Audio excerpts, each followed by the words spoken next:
Չեմ եկել ոստե բան չունեմ սովորելու։ Բան չունես ասեց սովորելու, դե նստի ասեց։ Եթե մի հատ սխալ արես կտրում եմ։ Եթե ասես, չգիտեմ ոնց պատասխանես, մի հատ 3 կշպրտեմ ռադդ կքաշես կգնաս։ Հարուցը ասեց եղավ, ես է դրան հետևից ծախքուրսը ծաղում ան ասեմ լավ է։ Տոմսը քաշես գնա պատասխան, ի՞նչ պատրաստի ասես, չի էլ նայեմ տոմսի մեջ։ Ասես ես իմիջ կպատասխանեմ, ասես չի հետաքրում ինչ հարցը մեջ է։ Ասես ինչ հարց ուզում ալնի։ Հարուցը նստեց, տոմսը բացեց, խոսում է, մանրամասները ասում, մեջբերումներ, որ սենց այս մարդը սենց զգում է, էլի ասում, նորմալ երևույթ է, որ մի երաժիշտ սենց բան իմանես։ Խոսում է, պատմում է, բացում է զաչոտնիկը, ստուգում է, նայում է, բան տենում է, չէ էլի։ Թոփչյանն է։ Թոփչյանն է, ասում են, հա, ինքն է։ Պատմեց, Պիրուզյանը ասեց, հերիքա, ասեց, մի րոպե, ես էլ ձեզ հարց ունեմ։ Չէ, այդ այվաստ ասում է, վերկած գնա։ Ասել էի, որ 3 պտի դնում, բայց չեմ կարա 3 դնում, բայց 5 էլ չեմ դնում։ Վերցրեց 4 նշանակեց ու գնաց է պատմել էր, ասել էր Թոփչյանների թոռը երևում է, էլի որ տենց ընտանիքից է պատմությունը չի եկել, բայց ասում է, հանգիր գիտի։ Իսկ կարող է իմիջիայլոց քո փոխարեն ուրիշն է դիրիժորություն անում, մենք խաբար չենք։ Լավ կլինի, որ ունակ Հիգիոր սիմֆոնիայի սոլոյ ինքը չնվագի մարդ ուղղակի։ Որ Ուրեմն մի անգամ նոր նշանակել էին ինձ այստեղ գլխավոր դիրիժոր, գնացել ենք օդանավակայան, նոր էին նշանակել։ Գնացել էինք օդանավակայան, ինչ որ հյուրեր էինք դիմավորում, հիմա երաժիշտներ են, լավ երաժիշտներ են, բայց ծանոթ չենք, նոր իրար հետ ծանոթացել ենք, դե գիշերվա 4-ին հայկական ոստիկանությունը, այսինքն ինսպեկտորները, անպայման ինչ մեքենա տեսնում կանգնացնում են։ Հիմա մեր մեքենան կանգնացել է ու մեր տնօրենի հետ ենք, Դավիթ Տերզյանի, ասում եմ Դավիթ, դրա 1000 դրամը տուր գնանք, էլի։ Ժամանակ չկա, ամոթելա, չէ, ասեց, բաց։ Դու չիջնես, ասեց, ես կխոսամ։ Իջելա, բացացում ասում, լսի ասում, հյուրեր ունենք, ասում, ինչ ուզում եք ունեցեք, ասում, դոկումենտներ, լսի ասում, գլխավորի դիրիժորն է ֆիլհարմոնիայի մեջ։ Ամոթ է, էլի, խայտարակ ենք գրում, կանգնացել ես գիշերը, ասում։ Այմար, իշ գլխա դիրիժոր, արա ասեց, Լորիս Չքնավորյանին գիտես, ասեցա։ Այդ հիմա ինքն է ասեց։ Ոստիկան ամիջապես թողեց։ Ասում նայեց, ասեց ինչքան էլ ջահել է։ Չէ, էլ չնայեց, ասեց։ Հա, հասկացավ էլ ինչ բան է գլխավոր դիրիժոր։ Իսկ նվագախմբից մի պատմություն գիտեմ, որ շատ եմ սիրում։ Իրենցից եմ լսել, բայց կպատմեմ հիմա։ Ուրեմն շեփորահար շատ վաստակաշատ, երևի Հայաստանի ամենահայտնի շեփորահարներից մեկը բոլոր ժամանակների Յուրի Բալյանն, որը որ ինչպես պետք է մասնակցես։ Այո, եւ շատ հումորով ուզում ենք մասնակցել։ Բայց ասեց ատամներս փոխում եմ, հիմա չեմ։ Հա, այդ չգիտեմ։ Ուրեմն Բալյանը մի քիչ էլ ինքը հայերեն կարծես թե ռուսական ակցենտով է խոսում, որովհետեւ ռուսախոս է ինքը։ Բայց շատ լավ խոսում է հայերեն։ Չքնավորյանն էլ ամեն օր 7-ից ֆիլհարմոնիայում էր։ Դե իմ գործը շատ հեշտ է, ես գալիս եմ մի կես փորձ եմ անում, գնում եմ տուն, մնացած հարցերը այստեղ հիմա լուծում եմ։ Այդ մարդը ամեն ինչ ինքն էր անում, ամեն օր 7-ից այստեղ էր, հիմա 6-ից։ Ենթադրում եմ, որ շատ հոգնած 10-ին գալիս է փորձից եւ մի քիչ ներվային է լինում։ Նվագում են, կանգնացնում է, խոսում է, ջղայնանում է, խոսում է, վերջում ասում է, «Էս ինչ եք նվագում, թալելու է մեր տամես, ինչ բատ եք նվագում, բատ դերից»։ Յուրի Բալյանը նստած ակնոցներով ասում է. «Մայեստրո, իսկ ինչ ենք ուտում, որ ինչ նվագենք»։ Դա էլ ուրեմն վերաբերվում է ուզում ասի մի քիչ բարձրացեք աշխատավարձը։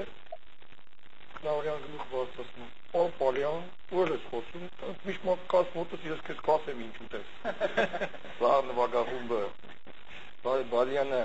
2 վայրկյան ինչում է տալիս եւ հետեւից ասում է. «Մայեստրո, իսկ այդ ինչ որ ուտելու ենք, միասին ենք ուտելու»։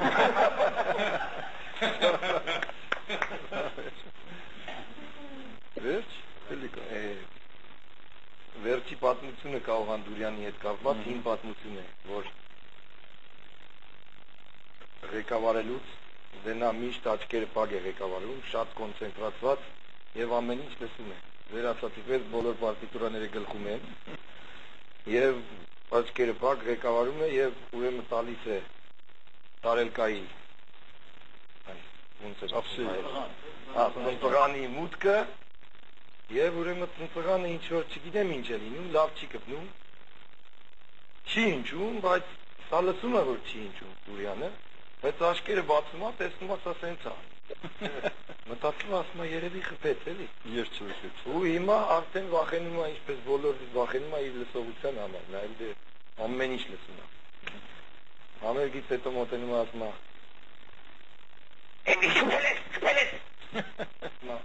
Հա, մայստրո, տեսա խփել եմ, հետո էլ սենց արի որ լավ ընչի։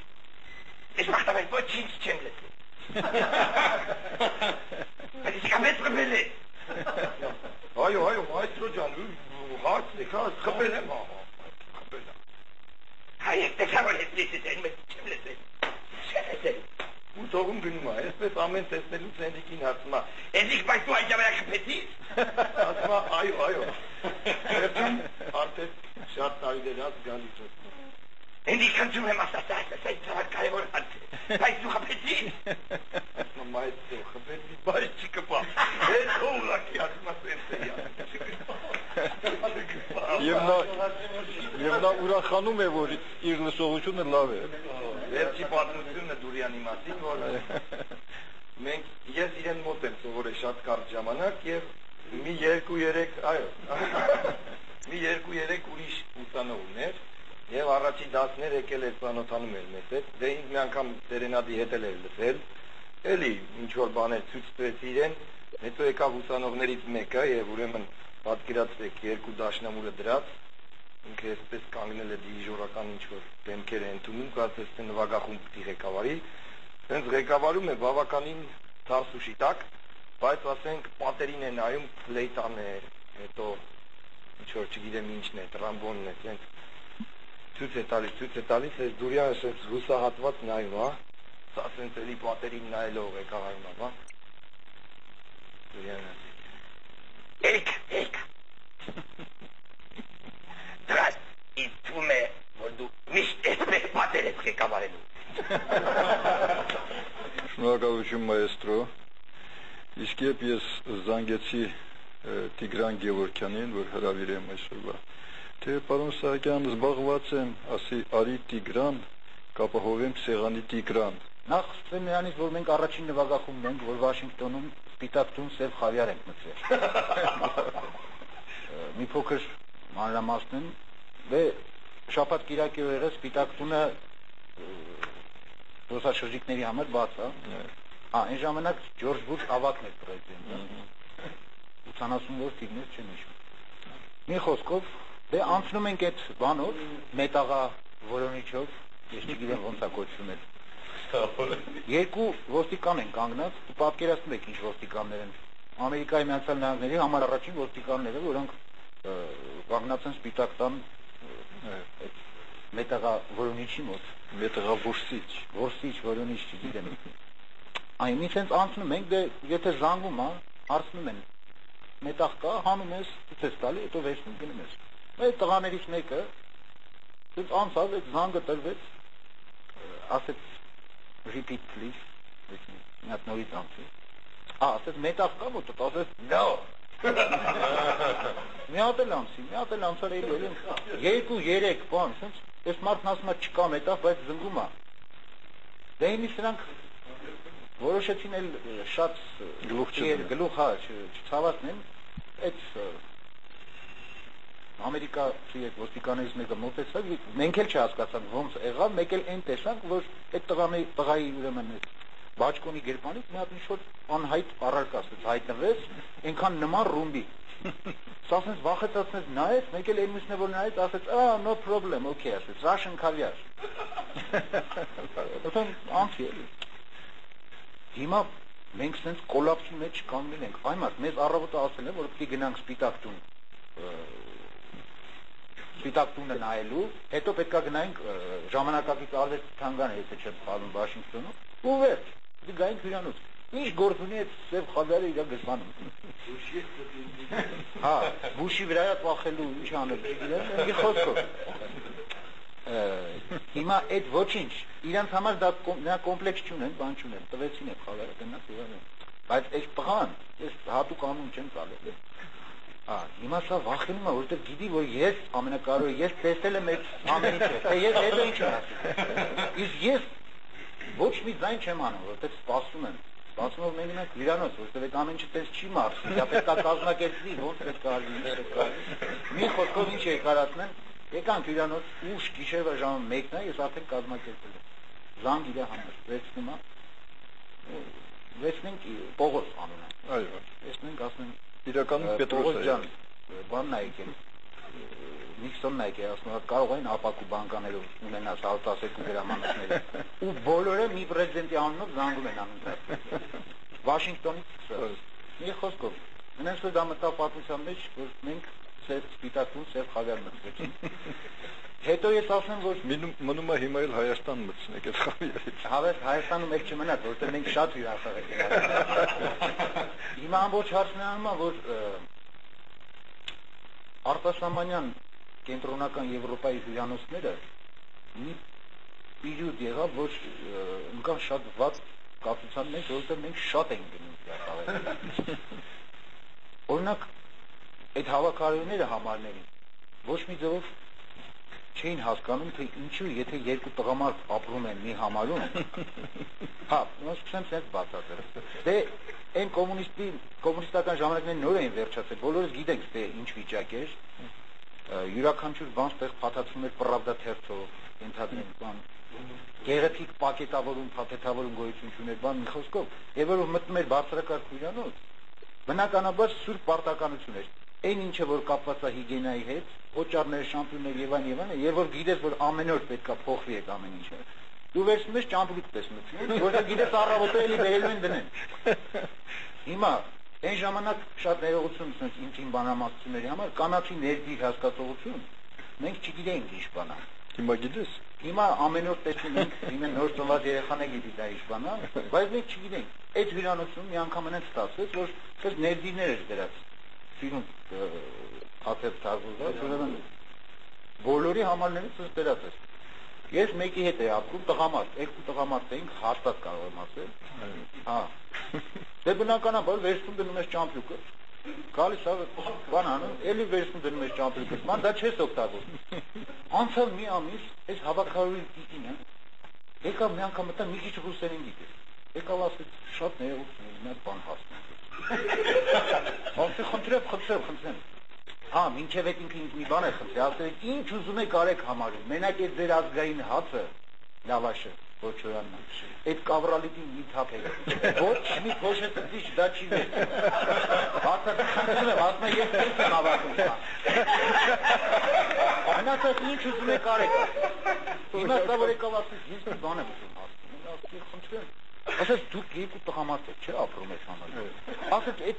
պակետները ասեց։ Ես մի մոմենտ ես գնացի, ասում եմ հիմա սրան ինչ հասնում։ Էլ շատ չվարանեցի, ասեցի, գիտեք մենք լեռնային ժողովուրդ ենք։ Մեր մոտ տղամարդկանց մոտ էլ այդ բաները։ Ես ինձ որ ասեցի, հիմա սա ինքան զարմացա դրա վրա, բայց ինքան ես վստահ այդ ամեն ինչն ասեցի, որ հավատա, թե այո, բայց ամեն օր։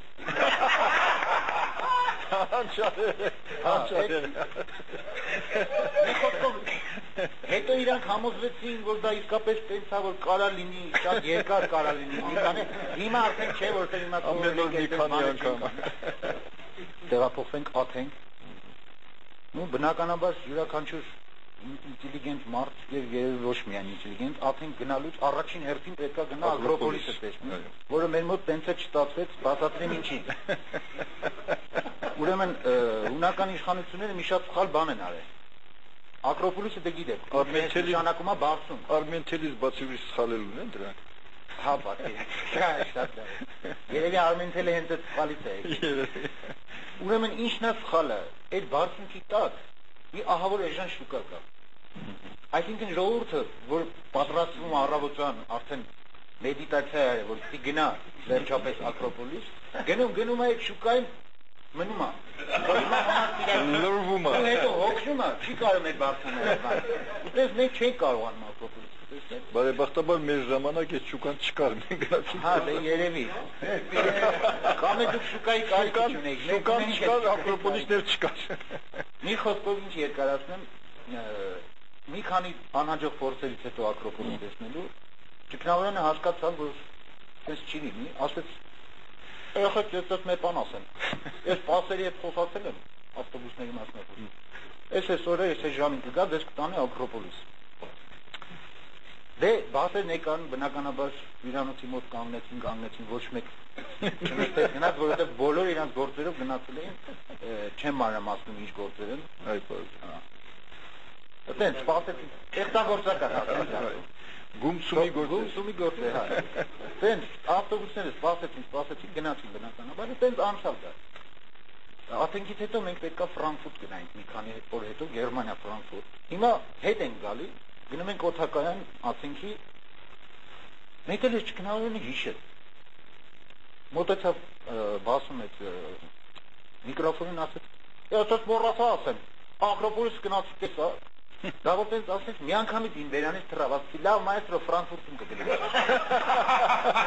Դա չհասկացավ ինչ եմ ասում։ Անցավ կես ժամ, ինչարը իր մոտ կամ մի անգամից էր ռեակցիան տենց շատ արագ էր աշխատում, կամ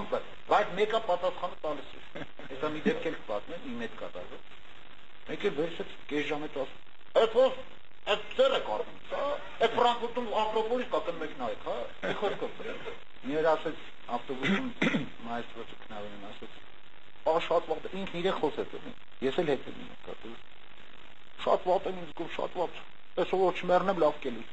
ինքն իրեն խոսում է ես էլ հետևից ասացի մենք մի քիչ ունեինք էլի իրար հետ դիալոգներ շատ ենք ունում այդ երկխոսությունները ասի մայստրո այդ ինչ եք ասում ոնց մեռնեմ այդ ինչ բաներ եք ասում